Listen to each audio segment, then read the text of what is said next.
இந்த ரமலான் மாதத்தை நாம் எவ்வாறு அணுக வேண்டும், அதிலே இக்லாஸ் என்பதை பற்றியும் பாவம் மன்னிப்பு என்பதை பற்றியும் நம்ம பார்த்தோம். அடுத்ததாக நல்ல அமல்கள் செய்வதை பற்றி பார்த்தோம். நல்ல அமல்கள்ல இரவு தொழுகை நம்ம எப்படி ஈடுபட வேண்டும் என்பதை பற்றி பார்த்தோம். இன்னைக்கு நாம என்ன பண்ண போறோம்னா இரவு தொழுகை பற்றி தான் பார்க்க போறோம். ஏன் அப்படின்னா இரவு தொழுகையை பற்றி அல்லாஹ் ரொம்ப சிலாகித்து சொல்றான். சென்ற நேரத்துக்கு நம்ம பேசணும், ஒரு மனிதனுடைய பகல் வாழ்க்கை இரவு வாழ்க்கை ரெண்டையும் ஒப்பிட்டு பார்த்தோம் அப்படின்னா இரவு வாழ்க்கை தான் சிறந்த வாழ்க்கை அப்படின்ற விஷயத்தை நம்ம சொல்லியிருந்தோம். அப்ப அதே போல இந்த இரவு வாழ்க்கையில அதிகமா இரவு தொழுகையில நம்ம அதிகமா ஈடுபட வேண்டும் என்பதை பற்றியும் நாம இதுல முக்கியத்துவம் கொண்டு நம்ம பார்க்க வேண்டும். பொதுவாகவே இந்த இரவு தொழுகை எடுத்துக்கிட்டோம் அப்படின்னா அதை நம்ம என்ன பண்றோம், ரொம்பவும் அலட்சியமாக தான் இருக்கிறோம். அலட்சியம் படுபயங்கரமா அலட்சியம் இருக்கிறோம். ரமலான் மாசம் வந்தாலே இரவு தொழுகை மீது ரொம்ப அக்கறை காட்டக்கூடிய அக்கறையா நம்ம செயல்படணும். இப்ப ரமலான் பிறை ஒண்ணு பிறந்துச்சு, ஒண்ணு பிறந்த உடனே இங்க எவ்வளவு கூட்டம் இருந்துச்சு, அதே கூட்டம் இப்ப இருக்குதா அப்படின்னு பார்த்தா கம்மியா தான் இருந்துகிட்டு இருக்கு. இன்னைக்கு 2 பிறை 3 பிறை 4 பிறை 5 ஆன உடனே அப்படி கூட்டம் குறைஞ்சுக்கிட்டே வருது. இல்ல என்ன காரணம் அப்படின்னா இந்த இரவு தொழுகையுடைய அமல்களை பற்றி நன்மைகளை பற்றி ஒரு அலட்சியம் தான் காரணம். எதற்கு அலட்சியம் அப்படின்னா நம்முடைய ஒவ்வொரு மனிதனுக்கும் பார்த்தீங்கன்னா அமல் செய்யலாம். அந்த அமல் செய்யும் பொழுது அதுல ஒரு முன்னோக்கு இருக்கணும். அல்லாஹ் தன்னுடைய திருக்குர்ஆன்ல சொல்றான், 2வது அத்தியாயம் 148 வசனத்துல அல்லாஹ் சொல்றான், ஒவ்வொரு மனிதனுக்கும் ஒரு முன்னோக்குடைய லட்சியம் இருக்கும். யாருக்கும் லட்சியம் இல்லைன்னு சொல்லவே முடியாது. எல்லா மனுஷனும் லட்சியம் இருக்குதா இல்லையா? நான் டாக்டர் ஆகணும், நான் வீடு கட்டணும், நான் இன்ஜினியர் ஆகணும், நான் கலெக்டர் ஆகணும், நான் பெரிய கோடீஸ்வரன் ஆகணும், நான் பெரிய வியாபாரத்தில் மிகப்பெரிய புள்ளி ஆகணும் அப்படின்னு எல்லாத்துக்குமே ஒரு லட்சியம் இருக்குது. ஆனா அல்லாஹ் சொல்றான், ஒவ்வொரு மனிதன் லட்சியம் இருக்கதான் செய்யுது, முன்னோக்கு இருக்கதான் இருக்குது. ஆனா ஒரு முஸ்லிமுடைய ஈமான் கொண்ட விசுவாசியுடைய லட்சியம் இலக்கு எதை நோக்கி இருக்குன்னு தெரியுமா? அல்லாஹ்வே சொல்றான், நீங்கள் நன்மையான விஷயங்கள் நோக்கி முந்திக் கொள்ளுங்கள். நன்மையான விஷயம் இருக்குதா இல்லையா?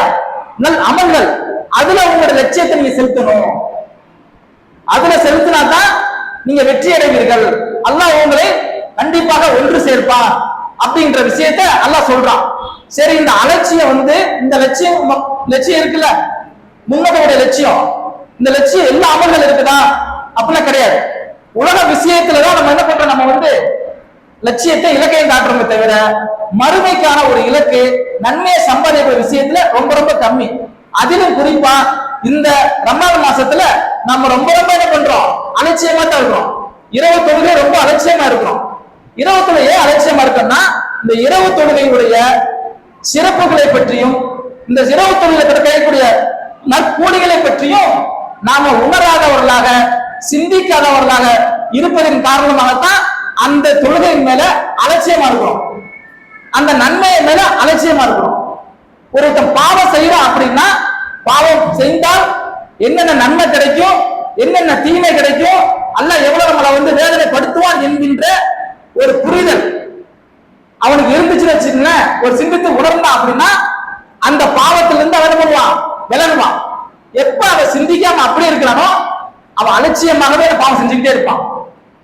அப்ப நாம என்ன பண்ணணும் அப்படின்னா நாம செய்யக்கூடிய அந்த அலட்சியத்தை, இது அலட்சியமா இருக்கிறோம், இந்த நல்ல முறைகள் ரொம்ப ரொம்ப அலட்சியமா இருக்கிறோம் அப்படின்னு நம்ம உணரணும். செய்யக்கூடிய பாவம் நம்ம பாவம் தான் அப்படின்னு உணர்ந்தால்தான் அதை விட்டு நம்ம மீண்டு வர முடியும். இந்த இரவு தொழுகையை பற்றி கூட அல்லாஹ்வுடைய தூதர் நமக்கு சொல்லி காட்டுறாங்க. இந்த இரவு தொழுகை சிறப்புகளை பற்றி அல்லாஹ்வுடைய தூதர் புகாரில 37வது ஹதீஸா பதிவு செய்யப்பட்டிருக்கு. என்ன சொல்றாங்க அப்படின்னா, எவர் நம்பிக்கை கொண்டவராகவும் நன்மை எதிர்பார்த்தவராகவும் ரமலான் மாதத்தில் நின்று வணங்குகிறாரோ அவரது முந்தைய பாவங்கள் மன்னிக்கப்படும் அப்படிங்கிறாங்க. எவர் நம்பிக்கை கொண்டு நன்மை எதிர்பார்த்து ரமலான் மாதத்தில் நின்று வணங்குகிறாரோ அவருடைய முந்தைய பாவங்கள் மன்னிக்கப்படும் அப்படிங்கிறாங்க. யோசிச்சு பாருங்க, இதை சிந்திச்சு பாருங்களேன். நாம இந்த ரமலான் மாசத்துக்காக இரவு தொழுகைக்காக தொழுக வர்றோம். இன்னைக்கு தொழுகிறோம், நாளைக்கு தொழுக மாட்டேங்கிறோம், நாளைக்கு வர்றோம், 10 நாள் லீவ் விட்டுறோம், ஒரு அலட்சியமா தான் இருக்கிறோம். சரி, தொழுகைக்கு வந்தாச்சு, தொழுகைக்கு வந்தாலும் ஒரு பயபக்தியோட அல்லாஹ் நம்மளை பார்த்துக்கிட்டு இருக்கிறான், அப்படின்ற எண்ணத்தோட நம்ம தொழுகிறோமா? கிடையாது. ஏதோ வந்தோமா, 8 ரக்காத் தொழுதமா, வித்துரு தொழுதமா, ஒரு பயான கேட்டோமா, வீட்டை பக்கம் போனோமா அப்படிங்கிறோம். அப்படித்தான் நம்ம இருக்கிறோம். ரொம்ப அலட்சியமா இருக்கிறோம். ஆனா அல்லாஹ் சொல்றான், நம்பிக்கை கொண்டோரே, நீங்க நம்பிக்கை கொண்டு நீங்க ரமலான் மாசத்துல எப்படி இருப்பாங்களா? நன்மை எதிர்பார்த்தவர்களாக நீங்க நின்று தொழுவீங்க அப்படின்னா, நீங்க அங்கிருந்து வீட்டுல இருந்து நடந்து வர்றீங்களா இல்லையா? எத்தனை பெண்மணிகள் குழந்தைய தூக்கிட்டு வர்றாங்க, எத்தனை பெண்மணிகள் முடியாதவங்க வர்றாங்க, மாடியில ஏறி இங்க உட்கார்ந்து தொழுகிறாங்க. அது நோக்கம் எப்படி இருக்கணும்னா, நன்மை எதிர்பார்த்தவர்களா நீங்க வந்தீங்க அப்படின்னா உங்களுக்கு கிடைக்க கிஃப்ட் என்ன தெரியுமா? பரிசு என்ன தெரியுமா? உங்கள் முன் செய்த பாவங்கள் இருக்குதா இல்லையா, அல்லாஹ் மன்னிக்கிறான். இந்த இரவு தொழுகை என்பது ஏதோ ரமலான் மாசத்துல மட்டும் கிடையாது. ரமலான் மாசம் முடிஞ்சு வரக்கூடிய 11 மாசத்திலையும் நீங்க செய்யணும். ரமலான் மாசத்திலேயாவது நீங்க என்ன பண்ணுங்க, இரவு தொழுகை தொழுது நன்மையை சம்பாதிச்சுக்குங்க, பாவங்களை போக்கிக்குங்க அப்படின்னு அல்லாஹ்வுடைய தூதர் சொல்றாங்க. ஆனா நாம இந்த இரவு தொழுகையில எவ்வளவு அலட்சியமா இருக்கிறோம், ரொம்ப ரொம்ப அலட்சியமா இருக்கிறோமா இல்லையா? இந்த உலகத்துல பாவம் செய்யாத மனுஷன் யாரும் இருக்குமாங்க? அல்லாஹ் எல்லாருமே பாவமா தான் படைச்சிருக்கான். மனுஷன் லைஃப் ஆனவன், பலகீனமா தான் அல்லாஹ் படைச்சிருக்கான். இந்த பலகீனமான இந்த மனுஷனுக்கு கோபம் வரும். இந்த பலகீனமான மனுஷன் தீயது செய்யத்தான் செய்வான். இந்த பலகீனமான மனுஷன் பாவம் செய்யத்தான் செய்வான். இந்த பலகீனமான மனுஷன் கோடி சொல்லுவான், திருடுவான், குற்றம் புரிவான், அல்லாஹ்வுடைய வணக்க வழிபாடுகள்ல குறை வைப்பான். அப்ப நீங்க இந்த குறையுள்ள மனிதன் யாரும் பார்க்க முடியாது. அப்படி குறையுள்ள மனிதன், பாவம் செய்யக்கூடிய மனிதன், பாவங்களை அப்படி சம்பாதிச்சு வச்சிருக்கிறாங்க. நம்ம ஒவ்வொரு நாளும் நம்ம எவ்வளவு பாவம் செய்யறோம் தெரியுமா? நம்ம செய்த பாவங்களை ஒவ்வொரு நாள் என்ன முடியுமா நம்மளால?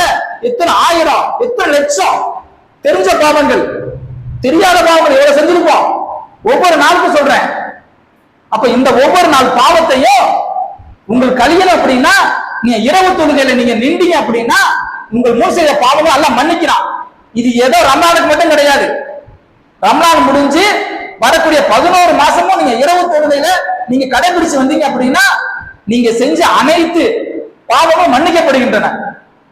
நம்ம சொர்க்கம் போவாரான அல்லாஹ்வுடைய அருள் கிடைக்க வேணாமா நமக்கு? அப்ப அல்லாஹ்வுடைய அருள் கிடைக்க வேண்டும் என்றால் நாளை மறுமையை நம்மளா சொர்க்கத்துக்கு போகத்தான் நம்ம பாடுபடுறோம். அதுக்காகத்தான் நோன்பு வைக்கிறோம், அதுக்காகத்தான் தொழுகிறோம், அதுக்காக நல்ல அமல்கள் ஈடுபடுறோம், நற்காரியங்கள் புரிகிறோம், கோவம் கட்டுப்படுத்திக்கிறோம். பெரிய கஷ்டமா இருக்குது. கஷ்டத்துல எப்படி நம்ம எந்த அளவுக்கு அல்லாஹ்வுடைய வரவை மீறி போகாம நான் பாதுகாத்துக்கிறோமா இல்லையா, கட்டுப்பாடா இருக்கிறோமா இல்லையா? எதுக்கு? நாளைக்கு மறுமையா இல்ல, அல்லாஹ் நம்ம தண்டிச்சிருவான், குற்றம் பிடிச்சிருவான். அது பயங்கரமான வேதனை, நம்மளால தாங்க முடியாது அப்படின்ற ஒரு ஈமானிய எதிர்பார்ப்பினால்தான் நம்ம பயந்து பயந்து நடக்கிறோம். அப்ப அந்த மாதிரியான விஷயங்கள் நம்ம எப்படி இருக்கணும்? ரொம்ப பக்குவமா இருக்கணுமா இல்லையா? அப்ப நம்முடைய பாவங்களை மன்னிக்கப்பட வேண்டும் என்றால் இந்த இரவு தொழுகையை நம்ம என்ன பண்ணணும்? ஒவ்வொரு நாளும் ஒவ்வொரு இரவுல என்ன பண்ணணும்? கடைசி இரவு நம்ம கடைபிடிக்கணும். ஏதோ இன்னைக்கு வந்துட்டீங்க, 8 ரக்காத் தொழுதாச்சு, பிளஸ் வித்ரு தொழுதாச்சு, வீட்டுக்கு போனோமா, படுத்தமா, சகருக்கு எந்திரிச்சோமா, சாப்பிட்டோமா, சுபூர் தொழு அப்படின்னு இருக்க கூடாது. அது சாதாரண ஒரு மனிதனுடைய வாழ்க்கை. ஒரு மூமியுடைய வாழ்க்கை நம்மளோட பாவங்கள் மன்னிக்கப்பட வேண்டும்னா மிகப்பெரிய ஒரு கிஃப்ட். அதுதான் அல்லாஹ் தூதர் சொல்றாங்க, நன்மை எதிர்பார்த்தவர்களாக யார் இரவு தொழுகை நின்று வணங்குகிறாரோ அவருடைய முன் பாவங்கள் அனைத்தும் மன்னிக்கப்படுகின்றன. அல்லாஹ்வுடைய ரசூலுடைய வாக்குறுதி பொய்யாகாது. அப்ப நம்ம இந்த விஷயத்துல நம்ம என்ன பண்ணணும்? இந்த இரவு தொழுகை விஷயத்துல ரொம்ப அலட்சியம் இல்லாம அந்த வாழ்க்கையை கடைபிடிக்கணும். அடுத்தது இன்னொரு சொல்றாங்க, ரசூலுல்லாஹ் சொல்றாங்க, அல்லாஹ் சொல்றான், யாருக்கு சொல்றான்? இரவு தொழுகை தொழுகிறாங்களா இல்லையா அந்த மக்களையும், இரவு தொழுகை தொழுகாம இருக்கிறாங்களா இல்லையா அந்த மக்கள் அப்படியே அப்படி கம்பேர் பண்றான். அப்படியே கம்பேர் பண்றான். யார் சிறந்தவர்கள் யார் சிறந்தவர்கள் இல்லைன்னு கம்பேர் பண்றான். என்ன சொல்றான் அப்படின்னா, யார் இரவு நேரங்களில் சஜிதா செய்தவராகவும் நின்றவராகவும் மறுமைக்கு பயந்து தனது இறைவனின் அருளை எதிர்பார்த்தவராகவும் வணங்கி கொண்டிருப்பவர் சிறந்தவரா, இல்ல அல்லாஹ்வை மறந்து மறுமையை மறந்து தொழுகாம நைட்டு முழுக்க வந்துகிட்டு இரவு வேலடிச்சு தூங்கி கொண்டிருப்ப சிறந்தவரா? யோசிச்சு பாருங்க, யார் சிறந்தவர்? கற்றவர் சிறந்தவரா, கல்லாதவர் சிறந்தவரா? அல்லாஹ் எப்படி கேள்வி கேட்கலாம் பாருங்க. யாருப்பா சிறந்தவர்? ரெண்டு பேர்ல ஒருத்தர் கற்றாதவர், கல்வி அறிவு இல்லாதவர், ஒரு கல்வி அறிவு உள்ளவர். யார் சிறந்தவர்?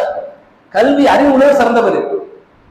இரவு நேரங்கள்ல அல்லாஹ்விற்காக பயந்து அஞ்சி நடுங்கி ஒளி செய்து சஜ்தா செஞ்சு தொழுகிறவர் சிறந்தவர். தொழுகாம தூங்குறது சிறந்தவரா? மறுமையை பயப்படணும். அல்லாஹ் என்ன பண்றான்? ரெண்டு பேரும் திராசுல வச்சு பாக்குறான். யோசிச்சு பாருங்க, நாம நம்முடைய நிலைமையில எப்படி இருக்குது? ஒவ்வொரு நாளும் கழியுது, ஒவ்வொரு நாளும் போய்கிட்டே இருக்குது. இறந்து போனவங்க போயிட்டே இருக்கிறாங்க. நம்ம அடுத்த போக வேண்டிய லிஸ்ட வந்துட்டே இருக்கிறோம். நாம இந்த மறுமையை பற்றி அஞ்சுகிறோமா? கபரை பற்றி அஞ்சுகிறோமா? நாளை மறுமையில கேட்கக்கூடிய முதல் கேள்வி என்ன? தொழுகையை பற்றி தான். கடமையான தொழுகைக்கு அடுத்து உபரியான தொழுகை, சிறந்த தொழுகை இரவு தொழுகை தான். அப்ப அந்த இரவு தொழுகையை நம்ம எந்த அளவுக்கு பூர்த்தி செய்து வச்சிருக்கோம், சம்பாதிச்சு வச்சிருக்கிறோம்? யோசிச்சு பாருங்க. கிடையவே கிடையாது. எல்லாருமே அதை ரொம்ப அலட்சியமாக தான் இருக்கிறோம். அப்ப இந்த ரமலான் மாசத்துல அல்லாஹ்வுடைய தூதர் சொல்றாங்க, ரமலான் மாசத்திலே தொழுப்பா, மத்த 11 மாசம் தொழுகலாம், அதுலதான் அலட்சியம் காட்டிக்கிட்டு இருக்கிற. இந்த 30 நாளாவது நீ தொழுது அல்லாஹ்ட்ட உன்னுடைய பாவங்களை மன்னிச்சு சொர்க்கத்துக்கு போறக்கூடிய வழியை பாரு அப்ப அல்லாஹ் தூதர் நம்ம காட்டி கொடுத்துருக்காங்க. ஆனா நாம என்ன பண்றோம்? அலட்சியமா இருந்துகிட்டே தான், இன்னும் அலட்சியமா தான் இருக்கிறோம். அப்படி அலட்சியமா இருக்காம வரக்கூடிய காலங்கள்ல இந்த இரவு தொழுகையை நாம என்ன பண்ணணும்? நம்முடைய வாழ்க்கையில ஒரு லட்சியமான வச்சிருக்கணும். ஒவ்வொரு நாளும் நம்ம இரவின் கடைசி பகுதி, இரவின் கடைசி பகுதி எப்ப நம்ம சொல்லியாச்சு உங்களுக்கு. அப்ப இரவின் கடைசி பகுதியில நாம செஞ்ச பாவங்களை அல்லாஹ்ட்ட ஒவ்வொன்றாக அடுக்கி சொல்லி நம்முடைய பாவங்களை யாரெல்லாம் மன்னிச்சிருயாங்களா, நான் என்னென்ன பாவங்கள் செஞ்சுட்டேன் மன்னிச்சிருயாங்களா அப்படின்னு சொல்லி அல்லாஹ்ட்ட கெஞ்சி கதறி நம்முடைய பாவங்கள் என்ன பண்ணணும்? இந்த ரமலான் மாசத்துக்குள்ளேயே எல்லாமே ஜீரோ ஆக்கிடும். லட்சக்கணக்கில் கோடிக்கணக்கில் இருக்கிற பாவங்கள் அனைத்துமே அப்படி அழிக்கப்பட்டு ஜீரோவாக ஆகிடும் நம்ம பாவங்கள்லாம். அப்ப அதற்கு முக்கியமான ஒரு இலகுவான ஒரு வழி என்னன்னா, இரவு நேரங்கள் நின்று வணங்குவதுதான். இரவு நேரம் நின்று வணங்குறது நமக்கு கொஞ்சம் கஷ்டமா தான் இருக்கும், சிரமமா தான் இருக்கும். தூங்கிக்கிட்டு இருப்போம், அழகான தூக்கம், நிம்மதியான தூக்கம், ராகத்தான தூக்கம். எப்படி நம்ம தொழுகிறோம் நம்ம நினைப்போம்? உங்க பாவங்களை எண்ணி பாருங்க, மரணத்தை எண்ணி பாருங்க. இன்னைக்கு மனைவி மக்களோட நீங்க தூங்கிட்டு இருக்கீங்க, இன்னைக்கு அல்லாஹ் ரூம் போயிடும். நான் இப்ப நின்று பேசிக்கிட்டு இருக்கிறேன், மணி 9:49 ஆகுது. 9:52க்கு என உயிர் பறிக்க போன்னு வச்சுங்களேன். மலக்குமார் பக்கத்துல நின்றுகிட்டு அழகா பயணம் பண்ணிக்கிட்டு இருக்காரு, மருமையை பத்தி பேசிக்கிட்டு இருக்காரு, அல்லாஹ் பத்தி பேசிக்கிட்டு இருக்காரு, இரவு தொழுகை பத்தி பேசிட்டு இருக்காரு. பேசி முடியட்டுமே, நம்ம அப்புறமாட்டி ரூவை கைப்பற்றோம். அல்ல மலக்குமார் நினைப்பாங்களா? நினைக்க மாட்டா. 9:52 ஆயிடுச்சா, எடுத்து உயிர எடுத்து போயிடுவாங்க. நான் அம்மான் கீழே விழுந்துருவேன். நீங்க எல்லாரும் ஓடி வருவீங்க, ரூபு போயிடும். நிரந்தரம் கிடையாது. இப்ப இருக்கிற வரைக்கும் நம்ம காலங்கள் இது நம்ம நல்ல முறையில் பயன்படுத்துறது இன்ஷா அல்லாஹ். அதனால இரவு தொழுகை மேல நான் ஏன் மறுபடியும் அவங்களுக்கு ஊட்டக்கூடிய விஷயங்களை அல்லாஹ்வுக்கு சொல்ல விஷயங்களை மறுபடியும் ஏன் ஞாபகம் கூட்டிக் கொண்டு இருக்கின்ற அப்படின்னா பயன்படுத்திக்கீங்க. காட்டு உள்ள கூட தூட்டுக்கள் மாதிரி நமக்கு இருக்கக்கூடிய இந்த வாய்ப்பை நம்ம பயன்படுத்திங்க. எத்தனை பேர் காண கை முடியாம கிடக்குறாங்க, எத்தனை பேர் நிக்க முடியாம அல்லது அல்ல ஆக்கி வச்சிருக்கானா இல்லையா? பார்வை இல்ல, குனிய முடியலங்கிறாங்க, நிமிர முடியலங்கிறாங்க, கால் வலிக்குங்கிறாங்க. ஆனா நமக்கு நம்ம ராகத்தா கொடுத்துருக்கா இல்லையா? அதை நம்ம நினைச்சு பாருங்க. அல்லாஹ் கொடுத்த அருள் நினைச்சு பாருங்க. நினைச்சு நீங்க நன்றி செலுத்தினீங்கன்னா அல்லாஹ் சந்தோஷம் அடைகிறான். அப்ப அந்த மாதிரி நம்ம என்ன பண்ணணும்? இந்த ரமலான் மாசத்துல அதிகமாக இரவு தொழுகை இங்கு முடிஞ்சு போனா விட்டுறாதீங்க. பள்ளியில தொழுகை முடிச்சுட்டு போனோமே அதெல்லாம் முடிச்சுக்காதீங்க. வீட்டுக்கு போய் என்ன பண்ணுங்க? இரவில் கடைசி பகுதியான 3 மணிக்கு எந்திரிச்சு ஒளி செஞ்சு அல்லாஹ் நினைச்சு தனிமையில நினைச்சு அல்லாஹ் அழுகுங்க. உங்க பாவங்களை சொல்லி அல்லாஹ் மன்றாடுங்க. அல்லாஹ் உங்க பாவங்களை மன்னிக்கக்கூடியவராக இருக்கலாம் என்று கூறி இந்த உரையை நிறைவு செய்கிறேன். அஸ்ஸலாமு அலைக்கும் வரஹ்மத்துல்லாஹி வபரகாத்துஹு.